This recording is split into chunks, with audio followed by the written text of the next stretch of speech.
संजय दादाने आमचा प्रकाश दादाच आहे, वॉर्ड नंबर 5 आणि मागाठाणेचा एकच दादा प्रकाश दादा। आम्ही त्यांच्या नेतृत्वाखाली, प्रवीण दरेकर यांच्या नेतृत्वाखाली देशाचे पंतप्रधान आदरणीय नरेंद्र मोदी साहेब, अमित भाई शाह, देवेंद्र फडणवीस साहेब, आमचे शिवसेनेचे मुख्य नेते सन्माननीय एकनाथ शिंदे साहेब यांच्या नेतृत्वाखाली आम्ही महाविकास आघाडीची उमेदवार म्हणून मी इथे 5 नंबर प्रभागामधून लढतो आहे आणि नागरिकांचा खूप चांगला प्रतिसाद आहे।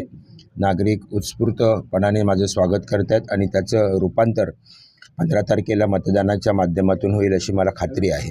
7वा दिवस आता शेवटच्या दिवसापर्यंतची वाट पाहतोय, मतदान कधी करणार आणि कारण वेळ अवधी खूप कमी दिलेला आहे निवडणूक आयोगाने आम्हाला, त्यामुळे लोकांना भेटण्यावरती आमचा भर आहे आणि शिवसेना, भाजपा, RPI आणि आमचे मित्र पक्षाचे आंबेडकर साहेबांचा पक्ष जो आहे त्यांचा सगळे कार्यकर्ते या निवडणुकीच्या प्रचारासाठी उतरलेले आहेत आणि हा प्रभाग क्रमांक 5 आमचा बालेकिल्ला राहिलेला आहे, शिवसेनेचा बालेकिल्ला राहिलेला आहे। या प्रभागामध्ये मी आणि आमदार प्रकाशदादा सुर्वे तसंच आमदार प्रवीण दरेकर यांनी गेली अनेक वर्षामध्ये आम्ही विकास कामं खूप केलेली आहेत। आपण जिथे आता या आमच्या चाळीमध्ये आपण आहात,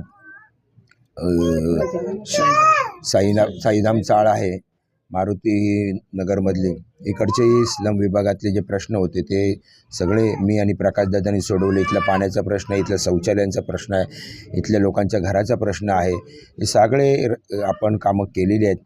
मारुती नगरमध्ये सिमेंट कॉन्क्रीटचा रस्ता बनवण्याचं भाग्य मला या ठिकाणी मिळालं आणि त्यामुळे लोकांना माहिती आहे की कोण काम करते आणि कोण काम करत नाही आहे।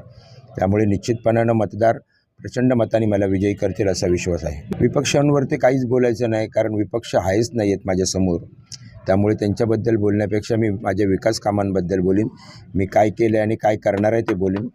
गाड़ी साहेब आगे बढ़ो, हम तुम्हारे साथ हैं। गाड़ी साहेब आगे बढ़ो, हम तुम्हारे साथ हैं। शिवसेना जिंदाबाद। प्रकाश दादा आगे बढ़ो, हम तुम्हारे साथ हैं। मी जे काम केलं, इकडचे सिमेंट कॉन्क्रीटचे रस्ते आपण मूळ बनवलेले आहेत, 90% रस्ते पूर्ण झाले। या विभागातील जनतेला पुरेसा पाणी पुरवठा व्हावा यासाठी आपण अधिक क्षमतेच्या जलवाहिन्या टाकलेल्या आहेत। आजही या ठिकाणी आपल्याला कामं होताना दिसत आहेत। मलनिसारण वाहिनी ह्या मोठ्या प्रमाणात टाकून मुख्य मलजलवाहिनीला कनेक्ट करण्याचं काम इथे सुरू आहे, ते एका 3-4 महिन्यामध्ये पूर्ण होईल आणि उरलेले जे 7 रस्ते आहेत ते देखील सिमेंट कॉन्क्रीटचे या ठिकाणी बनवण्याचा प्रस्ताव मंजूर झालेला आहे, टेंडर प्रोसेसमध्ये आहे। निवडणूक झाली की तेही काम या इथे मार्गी लागेल आणि 100% आपला प्रभाग खड्डेमुक्त होईल असं मी वचन जे दिलं होतं आणि आमच्या एकनाथ शिंदे साहेबांनी, देवेंद्र फडणवीस साहेबांनी, महायुती सरकारने ते पूर्ण निश्चितपणानं होईल। या विभागामध्ये एक चांगली अभ्यासिका, एक चांगलं मॅटर्निटी हॉस्पिटल आहे, या इथे 4 उद्यानं आहेत, ती अतिशय सुंदर मेंटेन आपण केलेली आहेत। मी नगरसेवक नव्हतो, म्हणजे माजी नगरसेवक झालो 2022ला, त्यानंतर देखील मी महानगरपालिकेच्या अधिकाऱ्यांशी, प्रशासनाशी संपर्क ठेवून इथल्या नागरिकांच्या समस्या सोडवत राहिलो।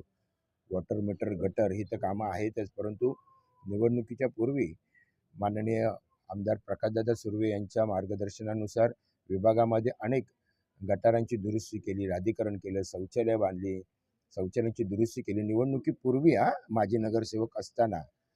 आणि त्याच्यामुळे जनतेला माहिती आहे की निवडणुकीच्या नंतर देखील हे काम करणारच आहेत, हा विश्वास मतदारांमध्ये निर्माण झालेला आहे। गृहनिर्माण सहकारी संसद, त्या गृहनिर्माण सहकारी संसदमध्ये आमदार प्रकाशदादा सुर्वे, आमदार प्रवीण भाऊ दरेकर यांनी पेवर ब्लॉक लावून दिलेले आहेत। काही हाऊसिंग सोसायटीच्या छतावरती आपण पाहाल की त्यांना वॉटर रूम बांधून दिलेले आहेत आणि म्हणून या प्रभागाचा विकास चांगला झाला आहे आणि अधिक राहिलेला आहे। स्लम एरियामध्ये तिथे जुने SRAचे प्रोजेक्ट सुरू आहेत। आताच काही दिवसापूर्वी आम्हाला एकनाथ शिंदे साहेबांकडूनही याच्याबद्दलची माहिती मागवण्यात आलेली आहे।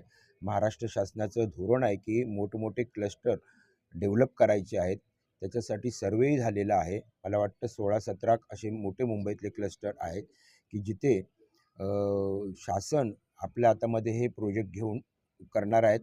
खरं तर वंदनीय बाळासाहेब ठाकरे यांचं हे स्वप्न होतं 40 लाख झोपडपट्टीवासींना स्वतःची घरं देण्याची, पण त्यावेळेला शासनाच्या नियमानुसार खूप कमी एरिया होता, परंतु आता खूप चांगला एरिया आपल्याला इथे शासन देते आहे। त्याच्यामुळे नागरिकही आता आपले SRA प्रोजेक्ट करून घेण्यासाठी पुढाकार घेत आहेत आणि हा स्वयं पुनर्विकास प्राधिकरणावरती प्रवीण दरेकर देखील अध्यक्षपदी त्यांना मिळालेलं आहे. त्यामुळे मुंबई शहर असेल, उपनगर असेल, इथले जे सेल्फ रिडेव्हलपमेंटचे प्रोजेक्ट आहेत ज्यांना करायचे आहे त्यांना देखील प्रवीण दरेकरच्या माध्यमातून किंवा महाराष्ट्र शासनाच्या माध्यमातून चांगल्या प्रकारची मदत मार्गदर्शन मिळू शकते.